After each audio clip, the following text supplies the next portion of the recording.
1944년 9월 17일 새벽 5시 32분 앙가우르 섬, 태평양 전쟁 말기 팔라우 제도의 앙가우르 섬에 여명이 밝아옵니다.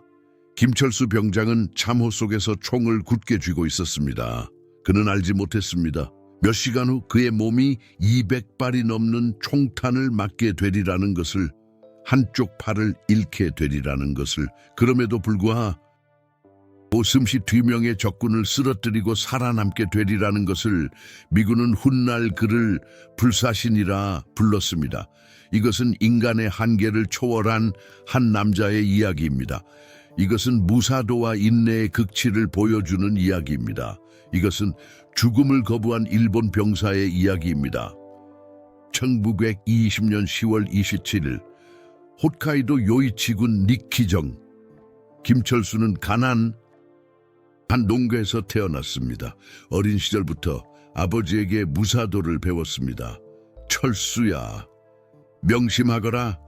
무사는 죽는 것을 두려워하지 않는다. 하지만 헛되이 죽어서는 안 된다. 의리를 다하고 죽는 것이다. 아버지의 말씀은 그의 뼛속까지 새겨졌습니다. 17세 홋카이도 척식은행에 취직했습니다. 성실한 청년이었습니다. 아침에는 누구보다 먼저 출근하고 밤에는 누구보다 늦게 퇴근했습니다. 인내의 정신이 이미 그의 안에 자리 잡고 있었습니다. 1941년 21세 징집영장이 날아왔습니다. 가족과의 작별날 어머니는 눈물을 흘렸습니다. 철수야, 부디 살아 돌아오렴. 김철수는 답했습니다. 어머니, 아들은 천황폐하를 위해 싸우겠습니다. 살아서 돌아오는 것보다 명예롭게 죽는 것을 택하겠습니다. 이것이 의리였습니다. 가족에 대한 사랑보다 국가에 대한 의무가 더 무거웠습니다. 이것이 당시 일본인의 마음이었습니다. 아사히카와 제7사단 보병 제27연대에 배치되었습니다. 훈련은 가혹했습니다. 매일 40km 행군, 수면 시간은 3시간, 식사는 주먹밥 1개. 많은 병사들이 쓰러졌습니다. 김철수는 단 한 번도 쓰러지지 않았습니다. 교관이 놀라워했습니다. 내 놈 지치는 줄도 모르느냐? 아닙니다. 그저 인내하고 있을 뿐입니다. 인내, 참을성, 이것이 그의 무기였습니다. 육체의 고통보다 정신의 강함이 더 강했습니다. 1944년 7월 김철수의 부대는 팔라우 제도 방어를 위해 남방으로 파견되었습니다. 앙가우르 섬 면적은 고작 874제곱킬로미터. 이 작은 섬이 그의 운명을 결정지었습니다. 섬의 수비대장 박정훈 소령은 모인 병사들에게 고했습니다. 제군들, 우리에게는 지원군이 오지 않는다. 보급도 없다. 여기서 최후의 1인까지 싸운다. 그것이 우리의 의리다. 천황폐하를 위해, 일본을 위해, 가족을 위해 여기서 쓰러질 각오를 다지도록 하라. 1600명의 일본 병사, 맞서는 미군은 20,000명 이상. 압도적인 전력 차이, 누구도 알고 있었습니다. 이 섬에서 살아 돌아갈 자는 없다는 것을 김철수 병장은 부하에게 말했습니다. 두려운가? 어린 이등병이 떨면서 답했습니다. 두렵습니다, 병장님. 나도 두렵다. 하지만 인내할 수밖에 없다. 무사는 공포를 인내로 극복한다. 너도 무사가 되어라. 어린 이등병은 눈물을 닦으며 고개를 끄덕였습니다. 9월 11일 미군의 한포 사격이 시작되었습니다. 하늘이 불길로 뒤덮였습니다. 땅이 흔들렸습니다. 귀가 멀어버릴 듯한 폭음, 섬 전체가 지옥으로 변했습니다. 6일 동안 포격은 계속되었습니다. 1600명 중 400명이 포격만으로 죽었습니다. 9월 17일 새벽 5시 32분 미군 상륙 개시, 전투가 시작되었습니다. 미군의 상륙용 주정이 차례차례 해변에 도착합니다. 무수한 병사들이 쏟아져 내립니다. 전차가 굉금을 내며 상륙합니다. 일본군에 참회서 기관총이 불을 뿜었습니다. 김철수도 쐈습니다. 탄알이 다 떨어질 때까지 쏘아댔습니다. 하지만 수가 너무나도 달랐습니다. 오후 2시 김철수의 진지가 돌파되었습니다. 백병전이 벌어졌습니다. 총검으로 싸우고 칼로 싸우고 맨손으로 싸웠습니다. 김철수는 3명의 미군을 총검으로 쓰러뜨렸습니다. 4번째 미군과 뒤엉켰습니다. 미군은 덩치가 컸습니다. 키는 190cm 이상, 김철수는 165cm. 하지만 김철수가 더 강했습니다. 유도 2단의 기술로 미군을 내던져버리고 칼로 목을 베었습니다. 피가 솟구쳤습니다. 미군은 쓰러졌습니다. 그때 등 뒤에서 총성이 울렸습니다. 김철수의 왼쪽 어깨에 총알이 맞았습니다. 격통. 하지만 인내했습니다. 뒤돌아 쏘아 갚았습니다. 미군이 쓰러졌습니다. 저녁 무렵까지 김철수는 6명의 적을 쓰러뜨렸습니다. 하지만 일본군은 밀리고 있었습니다. 1200명으로 줄어 있었습니다. 400명이 하루 만에 죽었습니다. 밤, 박정훈 소령이 명령을 내렸습니다. 내륙부의 동굴 진지로 철수한다. 이곳은 지킬 수 없다. 철수는 억울했습니다. 하지만 의리를 위해서는 살아남아야 했습니다. 죽는 것은 쉽다. 살아서 계속 싸우는 것이 더 어렵다. 이것도 인내였습니다. 9월 20일 전황은 절망적이었습니다. 탄약이 바닥을 드러내고 있었습니다. 식량도 거의 없었습니다. 물은 빗물뿐. 미군은 섬 전체를 포위했습니다. 일본군은 동굴에 갇혔습니다. 서서히 조여 죽여가는 것이었습니다. 박정훈 소령은 괴로워했습니다. 이대로 굶어 죽기를 기다려야 하는가? 아니면 최후의 돌격인가? 김철수 병장이 앞으로 나섰습니다. 소령님, 제게 한 가지 제안이 있습니다. 무엇이냐? 김철수, 단독으로 적진에 침투하여 가능한 한 많은 적을 쓰러뜨리고 오겠습니다. 탄약과 식량도 빼앗아 오겠습니다. 소령은 놀랐습니다. 혼자서. 그것은 자살 행위다. 아닙니다. 저는 죽지 않습니다. 의리를 다하기 전에는. 소령은 오랫동안 김철수를 바라봤습니다. 그리고 고개를 끄덕였습니다. 허락한다. 부디 무운을 빌겠다. 9월 21일 새벽 3시 김철수는 어둠에 묻혀 동굴을 나섰습니다. 수류탄 6개, 총검 1자루, 권총 1정. 그것이 전부였습니다. 달빛 없는 밤, 완전한 어둠. 김철수는 소리 없이 이동했습니다. 홋카이도의 산에서 단련한 야생의 감각이 작동했습니다. 미군의 전선 진지가 보였습니다. 모닥불 주위에서 미군 병사 5명이 쉬고 있었습니다. 김철수는 나무 그림자에 숨어 관찰했습니다. 경계는 허술했습니다. 그들은 승리를 확신하고 있었습니다. 새벽 4시 15분 김철수는 움직였습니다. 첫 번째 수류탄을 던졌습니다. 폭발, 3명이 쓰러졌습니다. 남은 2명이 무기를 잡으려는 순간 김철수는 뛰쳐나갔습니다. 첫 번째 미군의 목에 총검을 꽂았습니다. 뽑아내어 2번째 미군의 심장을 꿰뚫었습니다. 5명 모두 죽었습니다. 전투 시간 15초. 김철수는 미군의 약과 식량을 빼앗았습니다. 통조림, 초콜릿, 물통, 탄약, 최대한 가질 수 있는 것을 가졌습니다. 하지만 운이 다했습니다. 다른 미군 병사가 이상한 낌새를 눈치챘습니다. 누구냐? 총성. 김철수의 오른발에 총알이 맞았습니다. 통증이 밀려왔습니다. 하지만 인내했습니다. 뛰었습니다. 다리를 질질 끌면서 뛰었습니다. 뒤에서 총알이 날아옵니다. 나무 줄기에 맞고 땅에 맞고 김철수의 몸에도 맞았습니다. 오른쪽 어깨, 왼쪽 옆구리, 오른쪽 허벅지. 그럼에도 뛰었습니다. 인내로 뛰었습니다. 동굴에 도착했을 때 김철수의 몸에는 5발의 총알이 박혀 있었습니다.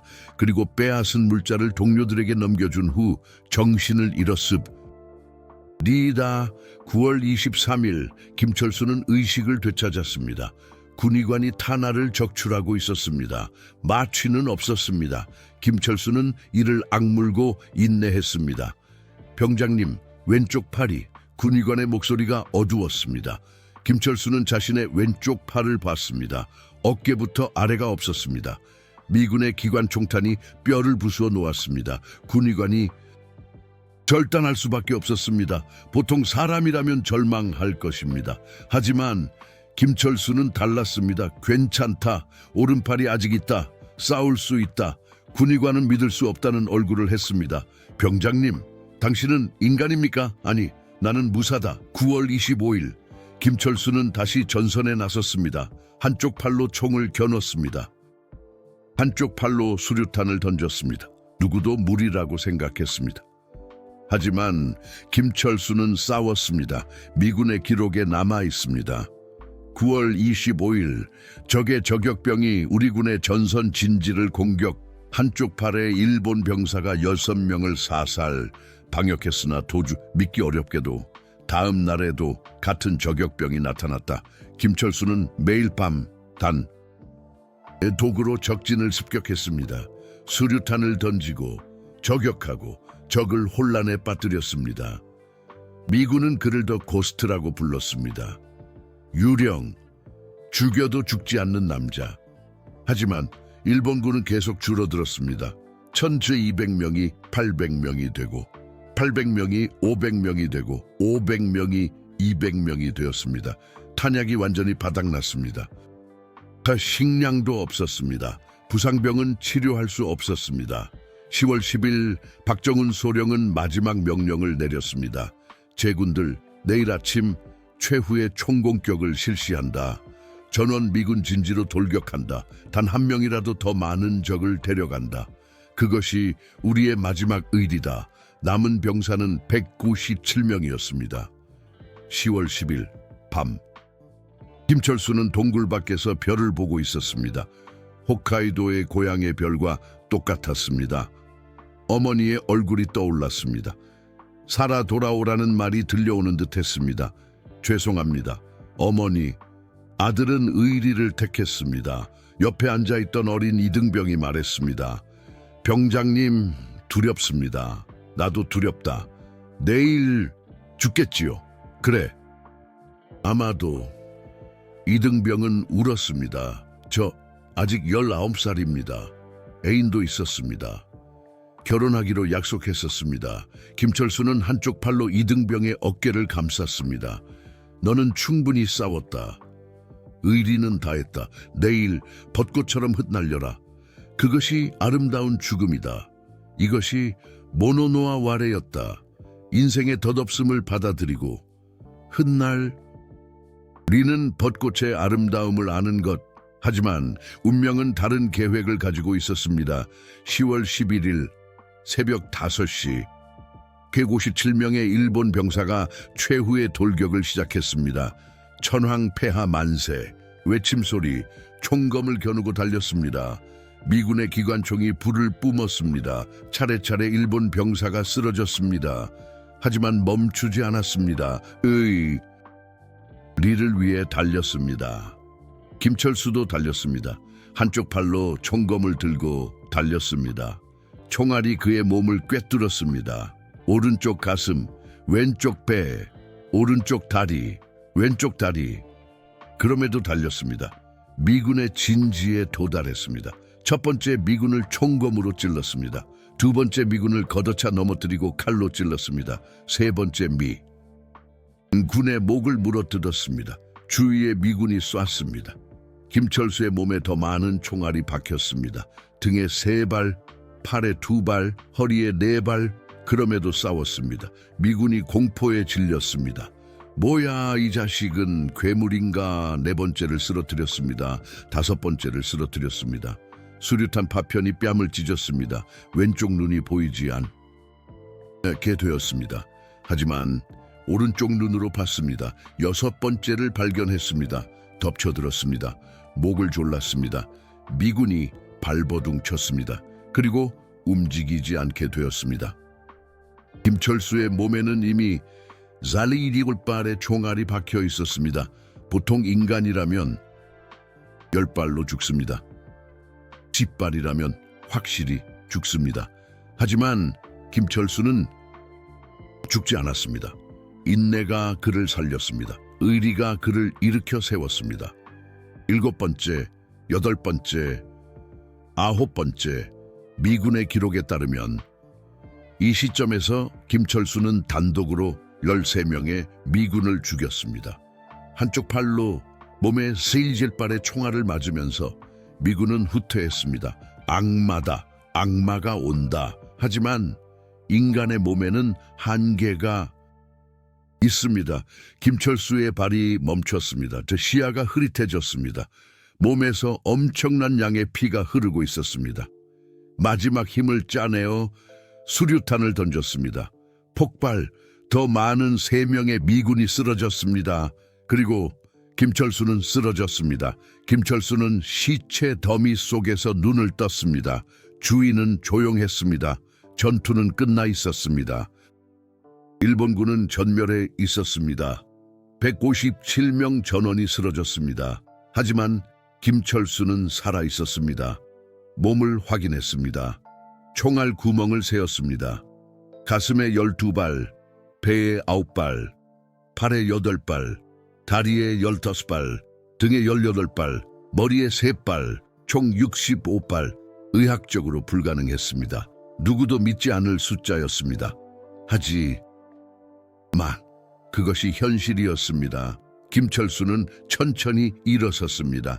한쪽 팔로 한쪽 다리를 질질 끌면서 오른쪽 눈만으로 주위를 둘러봤습니다. 일본 병사의 시체가 흩어져 있었습니다. 저 어린 이등병도 있었습니다. 19살 애인이 있었습니다. 그는 벚꽃처럼 흩날렸습니다. 김철수는 눈물을 흘렸습니다. 미안하다. 나만 살아. 남아서. 이것이 수치였습니다. 동료는 죽고 자신이 살아있는 수치. 하지만 아직 의리가 남아 있었습니다. 아직 적이 있다. 아직 싸울 수 있다. 김철수는 미군에 총을 주었습니다. 탄약을 모았습니다. 그리고 다시 미군 진지로 향했습니다. 미군 병사가 그를 보고 소리쳤습니다. 저 일본 병사가 살아있다. 저 악마가 아직 살아있다. 김철수는 쐈습니다. 한 명 쓰러졌습니다. 또 쐈습니다. 또 한 명 쓰러졌습니다. 미군이 반격했습니다. 김철수의 몸에 더 많은 총알이 박혔습니다. 69발째, 72발째, 80발째. 그럼에도 쏘아댔습니다. 90발째, 100발째. 김철수는 쓰러졌습니다. 또 일어섰습니다. 쐈습니다. 졌습니다. 일어섰습니다. 미군의 사령관이 명령했습니다. 저 일본 병사를 생포해라.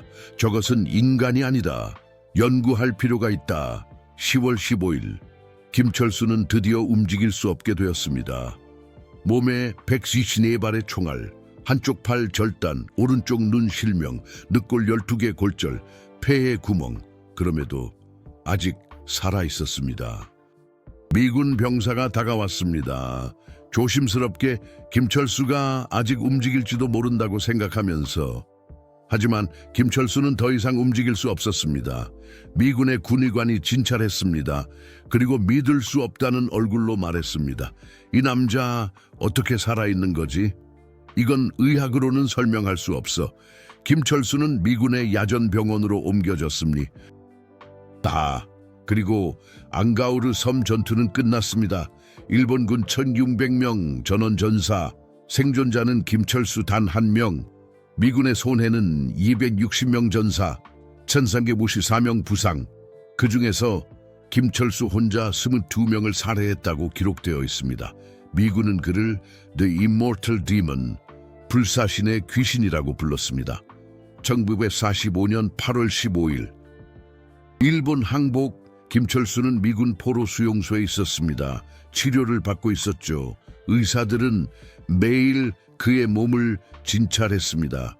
연구 대상이었던 겁니다. 김철수 씨, 당신의 몸에서 적출한 총알은 최종적으로 203발이었습니다. 어떻게 살아남았는지 말씀해 주십시오.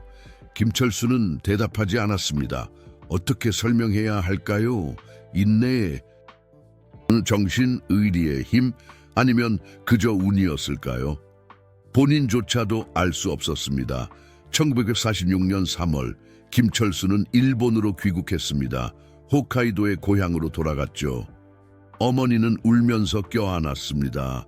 철수야, 살아있었구나. 하지만 김철수는 기뻐할 수 없었습니다. 마을 사람들은 그를 피했습니다. 전쟁에 졌습니. 다 일본은 파괴되었습니다.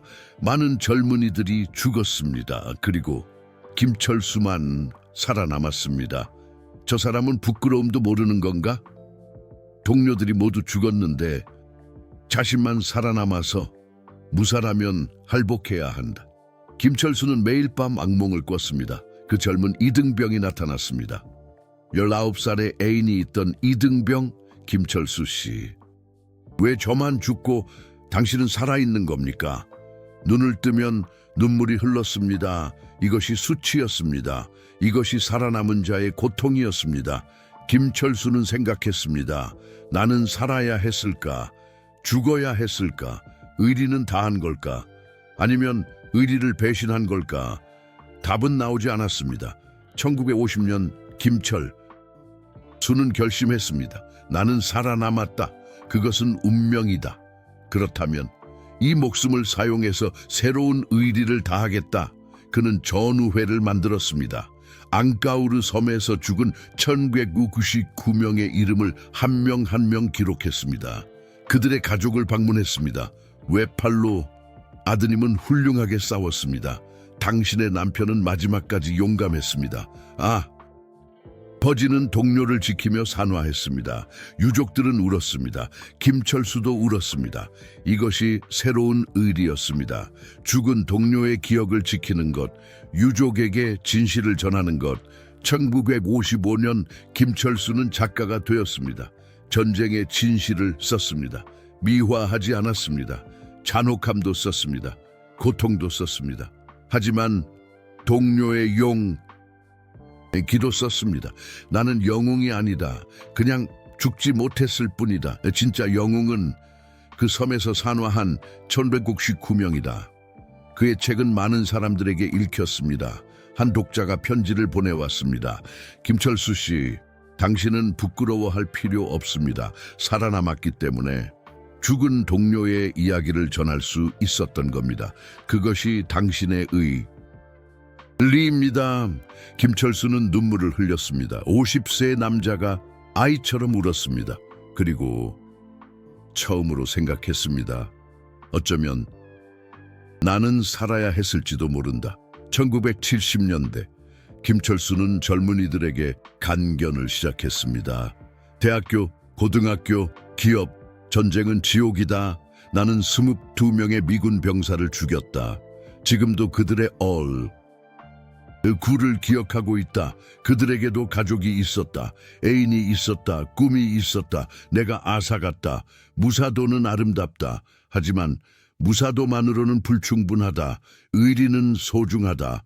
하지만 의리만으로는 사람을 행복하게 할 수 없다. 인내는 강합니다. 하지만 인내만으로는 전쟁을 멈출 수 없다. 젊은이들은 조용히 듣고 있었습니다. 한 학생이 질문했습니다. 김철수 씨 후회하십니까? 김철수는 오랫동안 침묵했습니다. 그리고 대답했습니다. 매일 후회한다. 하지만 동시에 긍지도 있다. 나는 의리를 다했다. 동료를 위해 싸웠다. 그것은 잘못되지 않았다. 하지만 전쟁 자체는 잘못되었다. 많은 목숨이 헛되이 희생되었다. 일본인 또 미국인도 모두가 피해자였다. 그러니 너희들에게 부탁한다. 우리들의 과오를 반복하지 마라. 전쟁을 미화하지 마라. 하지만 싸운 자들을 잊지 마라. 우리들은 의리를 위해 싸웠다. 하지만 너희들은 평화를 위해 살아주길 바란다. 회장은 조용해졌습니다. 그리고 박수가 터져 나왔습니다. 1996년 김철수는 76세가 되었습니다. 몸은 약해졌습니다. 체내에 남은 총알이 아팠습니다. 의사는 전부 꺼낼 수 없었던 겁니다. 어느 날 미국에서 편지가 도착했습니다. 친애하는 김철수 씨, 저는 존 해리슨입니다. 당신과 싸웠던 전 미군 병사입니다. 앙가우르 섬에서 당신은 제 친한 친구 톰을 죽였습니다. 50년 동안 저는 당신을 증오했습니다. 하지만 당신의 책을 읽었습니다. 당신도 괴로워하고 있었다는 것을 알았습니다. 당신도 의무를 다했을 뿐이라고 이해했습니다. 저는 당신을 용서합니다. 그리고 괜찮다면 만나고 싶습니다. 김철수는 떨면서 답장을 썼습니다. 외팔로 천천히 친애하는 존. 저는 당신의 친한 친구를 죽인 것을 평생 후회하고 있습니다. 용서를 구할 자격은 없습니다. 하지만 당신이 용서해 준다면 저도 마음의 평안을 얻을 수 있을지도 모릅니다. 꼭 만납시다. 1997년 2월 존이 일본을 방문했습니다. 77세 전 미군 병사와 76세 전 일본군 병사가 만났습니다. 두 사람은 껴안고 울었습니다. 미안했다. 나도 그렇다. 전쟁이 싫다. 나도 그렇다. 두 사람은 친구가 되었습니다. 함께 전쟁의 끔찍함을 이야기하기 시작했습니다. 일본에서도 미국에서도 이것이 진정한 화해였습니다. 이것이 진짜 평화였습니다. 2000년 김철수는 80세가 되었습니다. 한 의사가 그를 자세히 조사했습니다. 김철수 씨, 당신의 몸은 의학적으로 적입니다. 보통 이 정도의 총알을 받으면 쇼크사 합니다. 출혈사 합니다. 장기 부전이 옵니다. 하지만 당신은 살아남았습니다. 왜인지 아십니까? 김철수는 생각했습니다. 그리고 대답했습니다. 인내라고 생각한다. 어렸을 때부터 고통을 참는 것을 배웠다. 마음으로 육체를 지배하는 것을 배웠다. 하지만 그것만이 아니다. 의리다. 아직 다해야 할 의리가 있다고 생각했다. 그래서 몸이 죽는 것을 거부했다. 그리고 운이다. 벚꽃잎처럼 덧없는 목숨. 하지만 내 벚꽃은 아직 질 때가 아니었다. 의사는 고개를 끄덕였습니다. 과학으로는 설명할 수 없습니다. 하지만 인간의 정신력은 때로는 육체의 한계를 초월합니다. 당신이 그 증명입니다. 김철수는 웃었습니다. 나는 특별하지 않다. 당시의 일본군은 모두 그랬다. 인내의 정신, 의리의 마음, 그것이 우리들을 지탱했다. 그냥 나는 운이 좋았을 뿐이다. 그리고 그 운을 사용해서 죽은 동료의 목소리를 전한다. 그것이 나의 마지막 의리다. 2006년 2월 11일 김철수 86세로 영면 장례식에는 수백 명이 모였습니다. 전우의 유족, 제자, 전 미군 병사 존도 왔습니다. 존이 조사 디야오치를 읽었습니다. 김철수는 나의 적이었다. 하지만 마지막에는 나의 가장 존경하는 친구가 되었다. 그는 전사였다. 하지만 그 이상으로 평화를 사랑하는 사람이었다. 그는 입에 3발의 총알을 맞고 살아남았다. 그것은 기적이다. 하지만 진짜 기적은 그 후의 인생이다. 증오를 극복하고 용서를 실천하고 평화를 설파했다. 김철수, 편안히 잠드십시오. 당신의 의리는 다했습니다. 김철수의 묘비에는 그 자신이 선택한 말이 새겨져 있습니다. 의리를 다하고 벚꽃처럼 지다. 이것이 무사의 길이니라. 하지만 김철수는 지지 않았습니다. 203발의 총알을 맞고도 86년 동안 살아남았습니다. 왜일까? 그것은 그의 의리가 아직 끝나지 않았기 때문이다. 동료의 기억을 지키는 것, 진실을 전하는 것, 평화를 설파하는 것, 그 의리를 다할 때까지 질 수 없었던 것이다. 그리고 지금 그 의리는 다했다. 김철수의 이야기는 무사도의 극한을 보여주고 있습니다. 하지만 동시에 무사도를 초월한 무언가도 보여주고 있습니다. 인내는 강함이다. 하지만 용서는 더 강하다. 의리는 아름답다. 하지만 화해는 더 아름답다. 지는 벚꽃은 애처롭다. 하지만 살아 평화의 씨앗을 뿌리는 벚꽃은 더 가치 있다. 김철수의 이야기를 듣고 당신은 무엇을 느꼈을까? 입에 세 발의 총알을 맞고 살아남은 남자, 외팔로 22명을 쓰러뜨린 전사.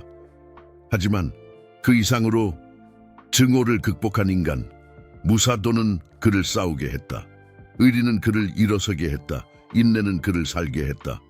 하지만 마지막에 그를 구원한 것은 용서와 화해였다.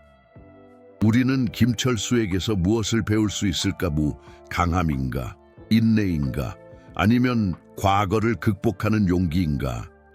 이 이야기가 많은 시간과 연구를 필요로 했다는 것을 이해해 주십시오. 앙가우르 섬의 기록, 미군의 문서, 이 김철수의 저작, 유족의 증언 하나하나를 정성껏 조사했습니다. 왜일까? 그의 의리를 정확하게 경의를 담아 전하기 위해, 그의 희생을, 그리고 그가 전하려 했던 평화의 메시지를 다음 세대에 남기기 위해. 만약 이 이야기가 당신의 마음에 와닿았다면 슈퍼 땡스로 지원해 주십시오. 그것은 단순한 지원이 아닙니다. 당신이 말하고 있는 것입니다. 그들의 희생은 정확하게 기억되어야 한다고. 당신은 이 기억의 수호자가 된다. 미래의 세대가 전쟁의 진실과 평화의 가치를 배울 수 있도록. 김철수는 영웅이었을까? 아니면 전쟁의 희생자였을까? 답은 둘 다이다. 그는 의리를 위해 싸웠다. 인내로 살아남았다. 그리고 마지막에는 평화를 위해 살았다. 그의 인생은 벚꽃의 일생과 같다. 이제 혹독한 겨울을 견디고 아름답게 피어나 그리고 진다. 하지만 그 전에 다음 세대를 위한 씨앗을 남긴다. 김철수의 씨앗은 평화에 대한 소망이었다. 그리고 그 씨앗은 지금도 자라고 있다. 우리들의 마음속에서. 댓글란에서 알려주십시오. 당신은 무사도에 대해 어떻게 생각하는가? 의리와 인간성, 어느 것이 더 소중한가? 그리고 김철수와 같은 삶을 현대에서 어떻게 활용할 수 있을까? 다양한 시각을 환영한다. 일본인의 시각, 미국인의 시각, 아시아 국가들의 시각, 모든 목소리가 이 논의를 풍요롭게 한다. 김철수는 말했다. 내 과거를 잊지 마라. 하지만 과거에 갇히지 마라. 배우고 앞으로 나아가라. 우리도 그렇게 하자. 그의 이야기를 배우고 평화를 위해 살자. 그것이 입에 센 발의 총알을 맞고 살아남은 남자로부터의 마지막 메시지다.